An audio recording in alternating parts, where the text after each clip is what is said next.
Your child is just learning to speak or learning a second language, and you are not quite sure whether to speak to your child on their level or using a little bit complex language.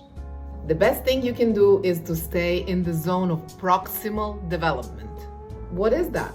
This term was coined by the Russian psychologist Lev Vygotsky, and it means the space between what the student can do without any assistance or without any challenge and with a little bit of help or being among more capable peers or adults.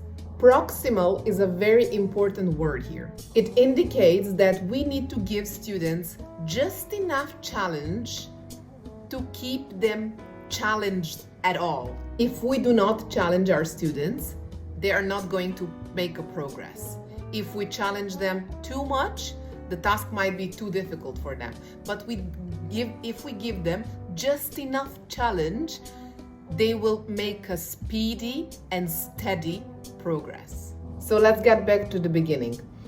If you wonder whether to give your child challenge or not give them challenge, then keep them in a comfort zone so they build the confidence, the answer is you need to keep them in the zone of proximal development, which means you have to give them just enough challenge so that they can feel confident but still learn something new.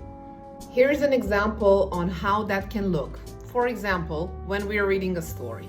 If a child has just started learning a language and we try reading them a story, we will definitely not be reading all the words that are in the book, and we will definitely simplify the language and the sentences if the story is too complicated and the sentences and phrases are too complex.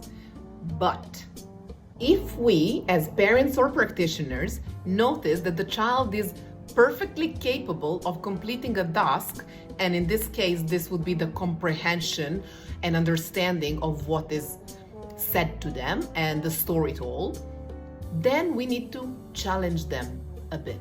That can simply look like adding a word or two that the child does not know and can start questioning and asking about, and maybe they can even understand the meaning of the word, which very often happens while we are telling the story by catching the general meaning of the story.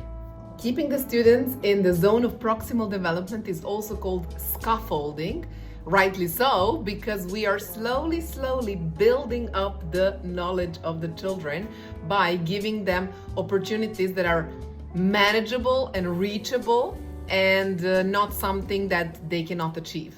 On the other hand, we also don't want to keep them in the comfort zone, so always keep them in the zone of proximal development.